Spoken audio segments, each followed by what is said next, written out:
जिल्लाको बडैया ताल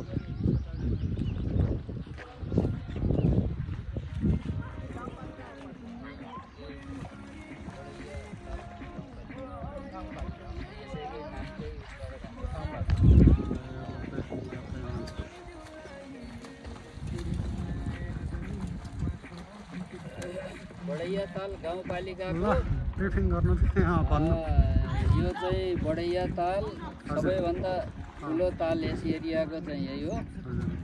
बर्दिया जिल्लाकै भन्नु पर्यो सबैभन्दा ठुलो ताल। अब यो चाहिँ संरक्षणको लागि चाहिँ पहल सरकारबाट भइरहेको छ। यो वरिपरि चाहिँ अब ड्याम बाँध्ने काम भएको छ। दक्षिणतिर चाहिँ बाँधिसक्यो, अब उत्तर साइडतिर बाँध्न बाँकी छ।